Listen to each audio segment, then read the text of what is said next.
This week on SV Lynx.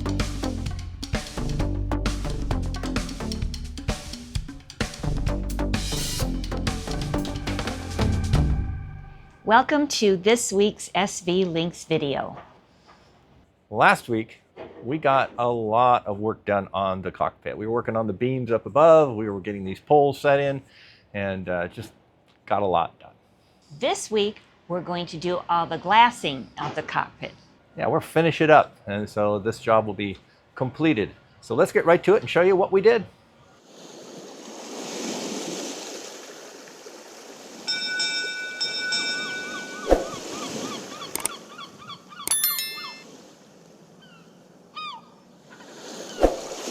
We put 2 more layers of glass on this beam. We've showed you putting layers of glass up here before, so we didn't bother, but these were the last 2 layers of the beam for the mainsail track. So after that, it's just fairing and sanding and painting. So that's done. Now we haven't done these new support beams yet. We did enough work with our hands above our head just doing this one. So we're gonna tackle this one tomorrow. Maybe we'll see how far we get. If we get maybe one on the small one and then do the third one on the on Wednesday, we'll see. But above your head stuff is hard for your arms for after a while. We had our hands above our heads doing this one for, I don't know, 2 hours, getting that all done right. But we're not done with glassing today. We're just not glassing above our heads. Next up, let me tilt the camera down because we're going down.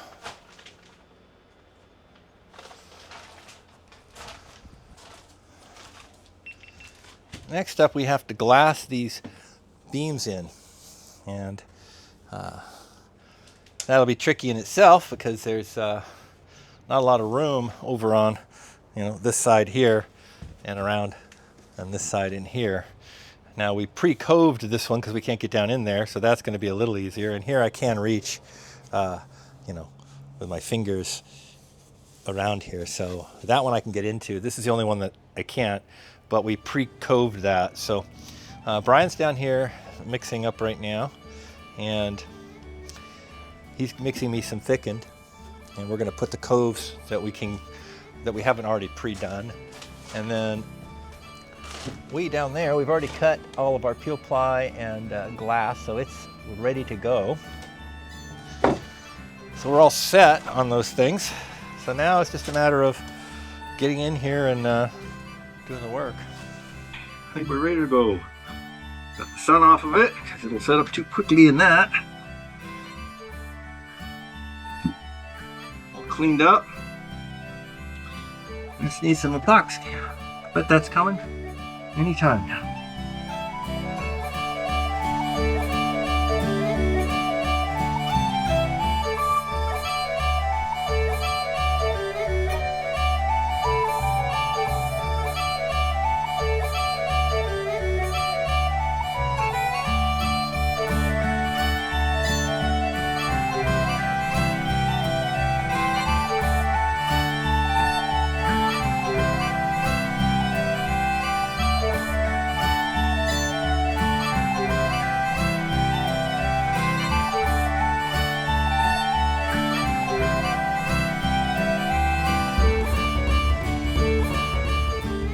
For the really difficult one. I already have cove down in here, but it's just a little along the edge of it. I'm going to try wipe some of this along this edge.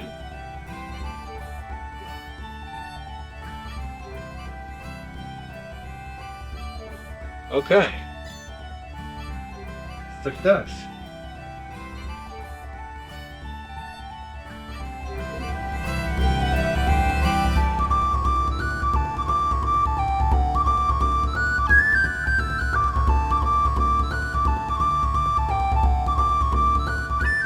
My secret technique is I'm going to stick this to this piece of metal so that I can manipulate it in here. That's the theory.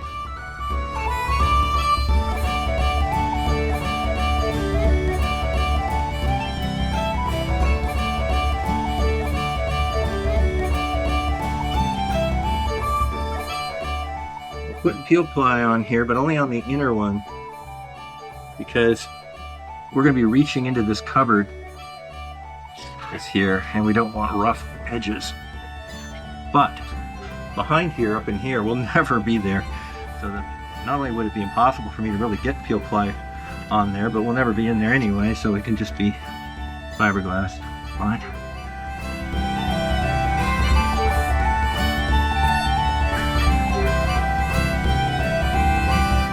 Perfect. Peel ply. All set. All right, let's go on the port side. Okay. All set. Got that down in there. We've got this one down and the hard one. And this one is all glassed on as well. So that's all 4 poles low down. Now we got to glass some up here as well. But we'll get to that in another round, probably in a few minutes, maybe. Well, I can't do these ones because they're still setting up from this, but we could do these outer poles right now. Take a look at doing that. And we're glassing this pole up here, and the only way we really can do this is with small strips.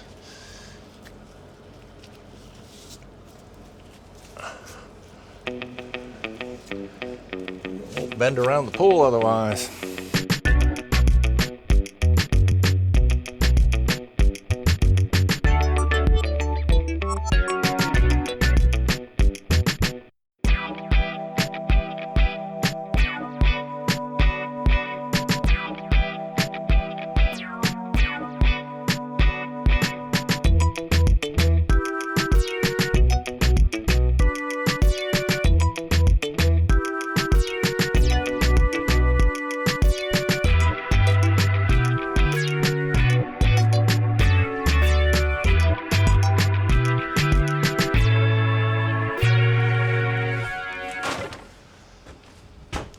Another job done. I think it must be lunchtime. Let's take a break.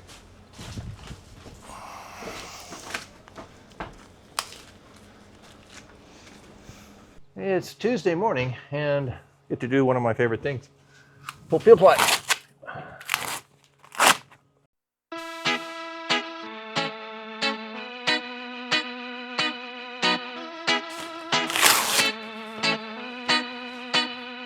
Even though my shoulders here, triceps are aching from yesterday, doing all this over the head stuff.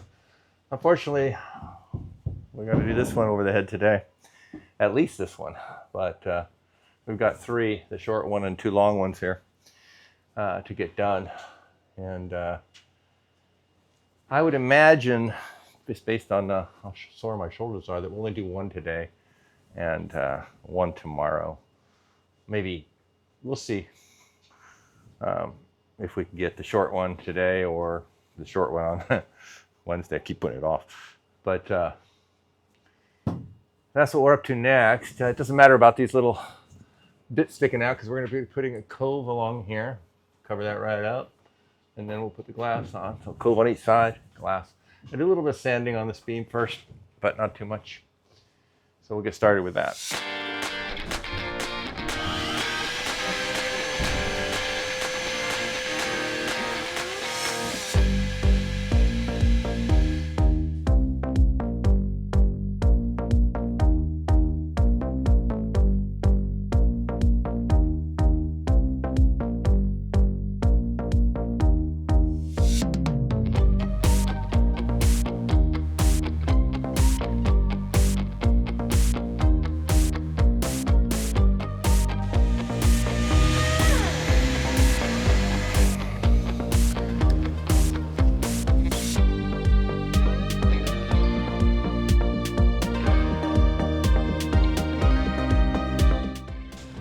Let's get this drippy business going.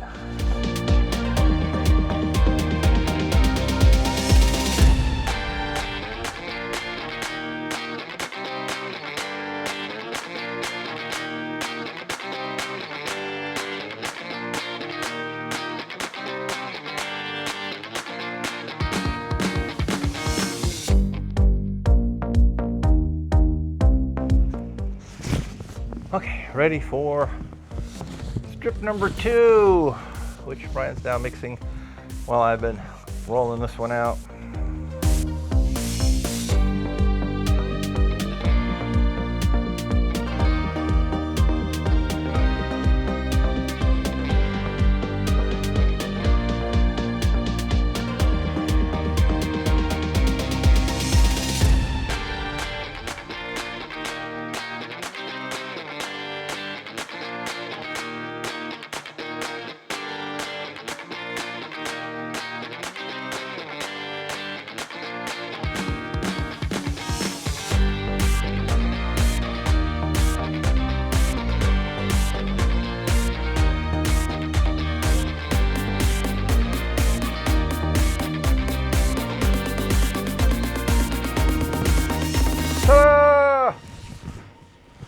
Big one and a short one. That means we only have to do a big one, one big one tomorrow. It's a little less work.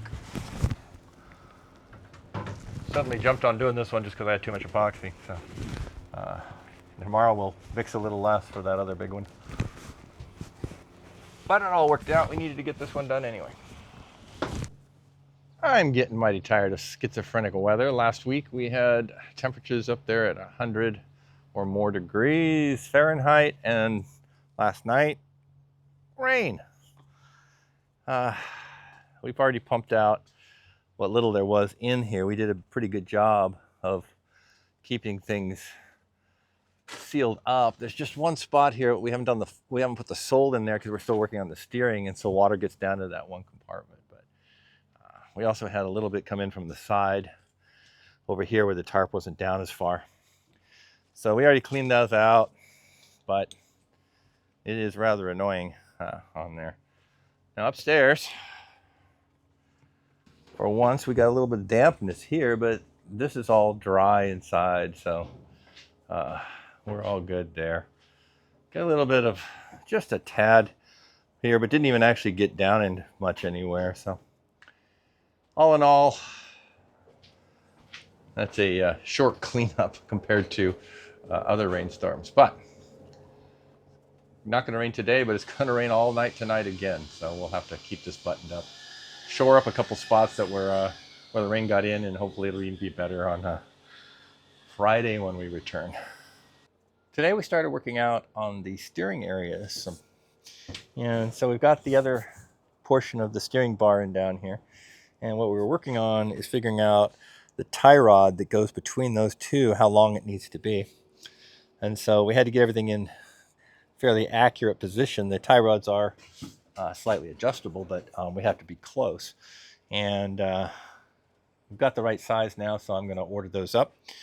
And so we're getting closer and closer to getting this steering system and kick-up rudder thing working. I just wanted to also mention that a lot of people were commenting on the bearings and worried about that they were going to be too flimsy on there. I'm not worried about how strong those are going to be. That would have been fine. But we did, after we started putting some of them in, find that there was just a little too much flex as the bar would go back and forth, that those would move a little bit. Even though they're fixed down on the back side, the front side weren't fixed, and there was just a little bit of flex in there. And as I've mentioned already, with a million corrections over just one ocean crossing, even a tiny bit of flex times a million times is a lot of flexing, and that's going to cause failure. And so I've had to redesign our brackets. Now we can still use the same skateboard wheels. You can use some of the posts that I have, but to make them much more solid, we're going to have to create a stainless steel bracket on top and bottom that cannot flex at all. And so it'll be an L-shaped bracket that attaches top and bottom. That'll take all the flex out of left and right motion in it. And I'm just going to have our friends over at Alloy Weld Works build these for me. So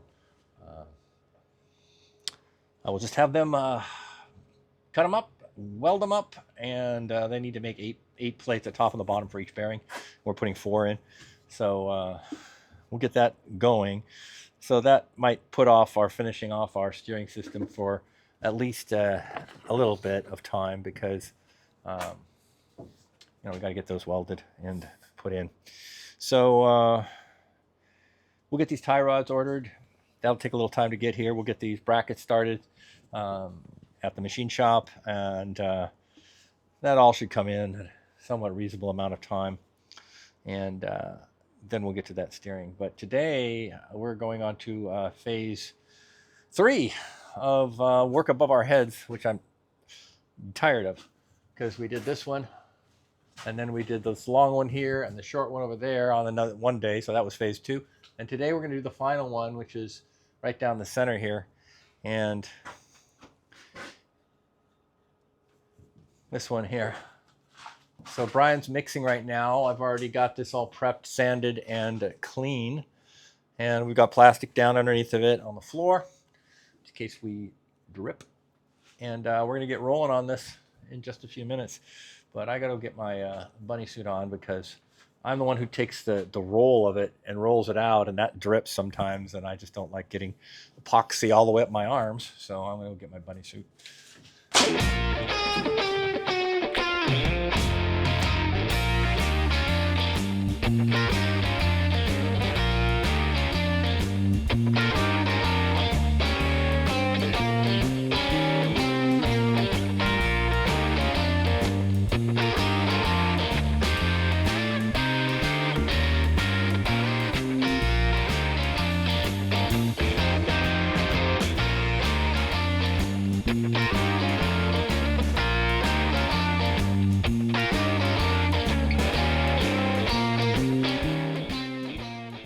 One half.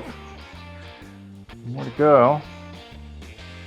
Brian should just about be done with that and be bringing it up anytime now.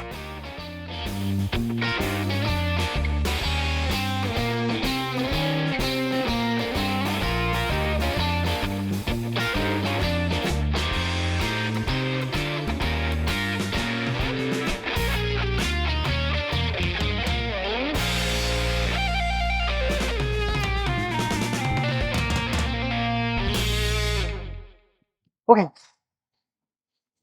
we got it. Not unhappy to be done with that part. We still got a lot of work to do on this ceiling, because we're going to have to fair this, sand it, but at least the sticky, drippy glass part's all up. Friday, time to pull some peel ply. Let's get this off of here.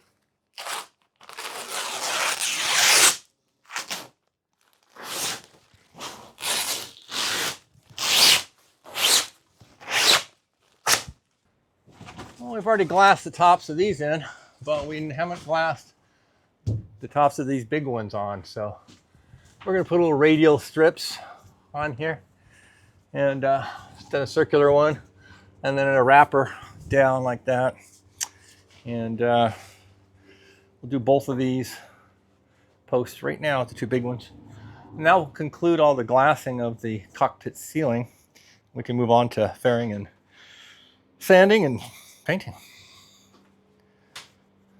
We brought our mixing up here so that we can wet out these strips without having to carry them up all the way from the ground level up the stairs every time. So.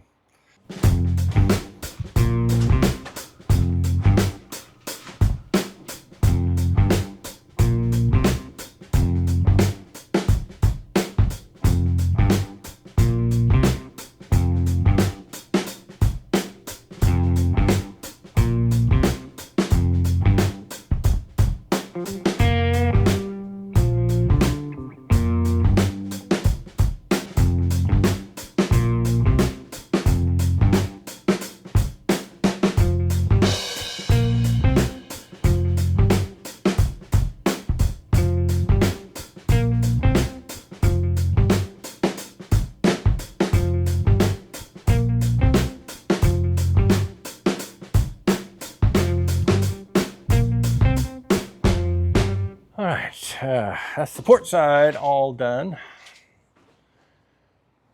It's gonna do starboard side. We'll be all set. That was it, huh? And they're all covered, so we don't really need to put any of the other two on. Okay, we have yet another glassing job done. The last one for glassing the cabin top ceiling. Not a moment too soon. It's Saturday, so Jeff's here helping Brian and I, and it's a paint day. So we're going to do some Super Build Alexseal paint on some areas, and Jeff's going to prep the underneath the cupboards where the steering area is, so that we can get that painted before we get the steering bar in there, because that'll just get in the way of sanding and painting and stuff.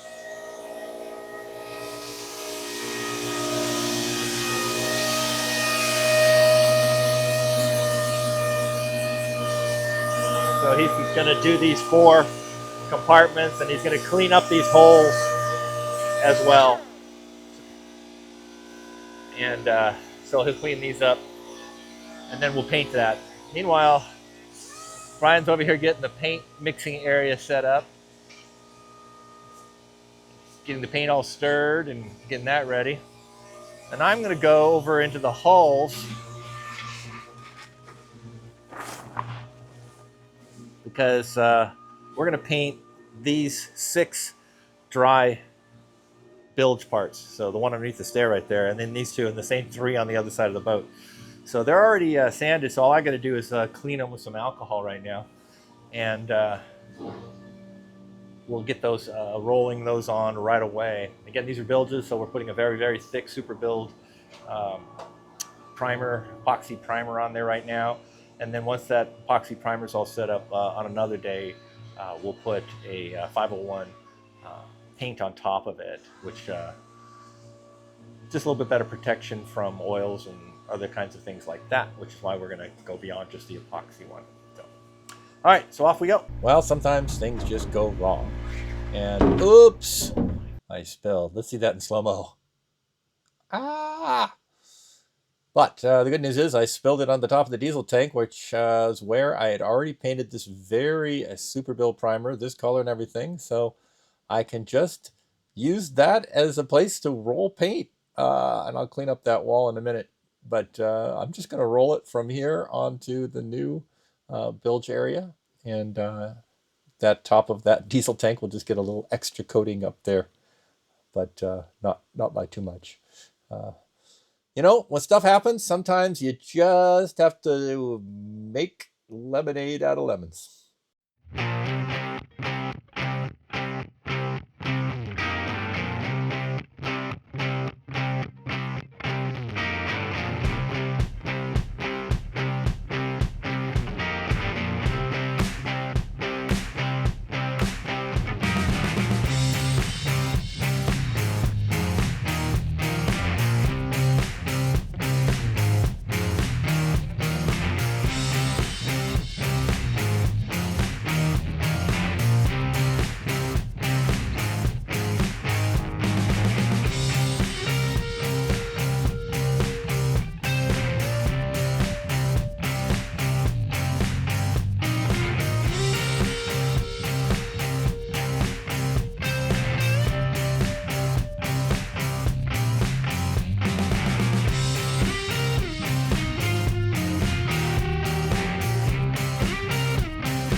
So other than my paint spilling blunder, which didn't end up costing me anything, because I had a little bit extra mix in the mix, so I had enough to finish all 3. And already cleaned up the spray on the wall. Now I just got to do a little bit of cleanup around some of these pipes that I painted around the ends I don't want to paint. So a little careful cleaning.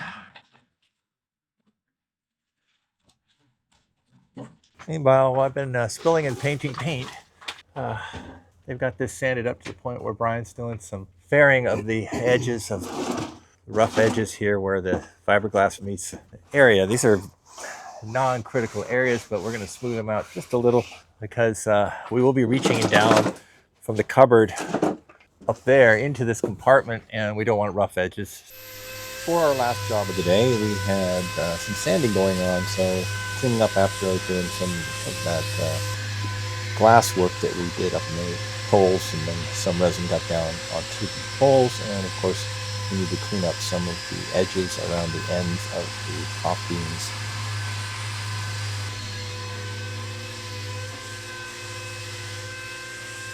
So we got everything accomplished this week that we wanted to. We've got that entire cabin top all glassed in, and we got to work down in the bilges some as well. But before we let you go for this week, we haven't taken questions or comments for several videos, so we wanted to take a few right now. So our first one is, you've designed a great system to protect the rudders, which is excellent for the cat's safety. But have you thought anything about trying to protect the propeller shaft and the drive propellers? Well, the best way to answer this one is to go show you the stern of the boat. So let's pop over to the boatyard and we'll take a look at that. So as far as adding something like a skeg to protect the propeller is going to sit, this is where the leading edge of the rudder is right here. And the propeller is going to sit just a few inches back behind it right here. And it's a fairly large propeller, about 18 inches. And so it sits down about like this. Now, if you'll notice, there's maybe this much before you're hitting the ground now, which will look like there'd be enough room for a skeg. But this boat isn't on the ground right now. It's up about this far on the cement blocks it's on. So once it's sitting on the ocean floor, the bottom of this prop is going to drop right down, so it's just about touching, but not quite, just exactly there. Now, it's also a folding prop, so if it has any problem, it can fold, but it's a very tight tolerance. And because of that, we can't really add any structure underneath of that prop to protect it, because then that would be landing on the bottom of the ocean and putting too much stress on that. So we're better off just to leave the prop where it is and let it fold if necessary. Remember that when we're not using it, that's a folding prop. Anything sliding along here is probably not going to do any damage to that, because it's all collapsed anyway. Hit the rudder and the rudder will kick up and that object will go right on past. Our next question is, why the poles don't have any cross bracing to resist lateral forces that would tend to rack the rectangular support system. Right, he's worried about those poles going to the side like this without some kind of cross support on there, like on a gate.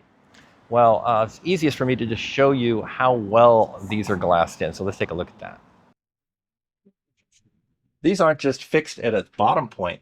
These are glassed all the way there. So this can't twist side to side because it's got so much glassing on both sides all the way down. So that gives it that support. And of course, it's all totally glassed in at the top too. That post isn't going anywhere. Our next question is, did you protect the threads of the inspection plate bolts from epoxy on final installation? Right. This commenter is worried about the bolts that we put down into those inspection plates seizing up from when the epoxy hardens on them. But we didn't probably show you this, but we coated all of those bolts with a white grease so that they would not bond to epoxy before we threaded them down in there. So we're all set on that, and they came out just fine. And finally, if your kick-up rudders are for beaching, what stops the props from resting on the sand? This is another one that is best to show you. So let's get back and take another look at the stern of the boat, and we'll conclude there. Well, I'm back to the stern of the boat again, because this question is somewhat similar. This time, the question is, what keeps this prop from landing on the ground when we have a rudder? Well, the rudder, that's why I have a hole here right now. The rudder, we had to dig a hole for the rudder to go down into, and this is actually shorter than the rudder. And so the rudder goes down quite a bit there. And of course, this boat, as I mentioned, is also going to drop down even a little bit more. So this rudder would have to even be able to go further down. So that's why these have to be kick-up rudders, so they can get out of the way when we're beaching the boat. But remember that prop that I mentioned, the bottom of the prop is about right at the ocean bed level when the boat is beached. So it doesn't have any problem with that. So we don't have to worry about kicking off a prop, I'm not sure how you do that. Because the prop, due to the slope of the boat, you can see it coming up here, that the bottom of the boat is on the ground, but the back of the boat here, the stern, is sloped way up because it's only this thick up here. So it's just that the prop doesn't quite reach the ground. The rudder goes way under it. So it has to be a kick-up rudder for us to be able to beach the boat. So I hope that answers your questions from mostly about the stern down here, but the other ones as well. So that does it for this week's video. Thank you so much for watching. We appreciate your time and your comments. Thank you also to our patrons listed here. We couldn't do this project without you. And as always, don't forget to like, subscribe, share, and click on the bell icon to be notified of our next video. Next week, we're moving into the hulls, and we've got a lot of cool stuff we're going to get done. So we'll see you then. Bye.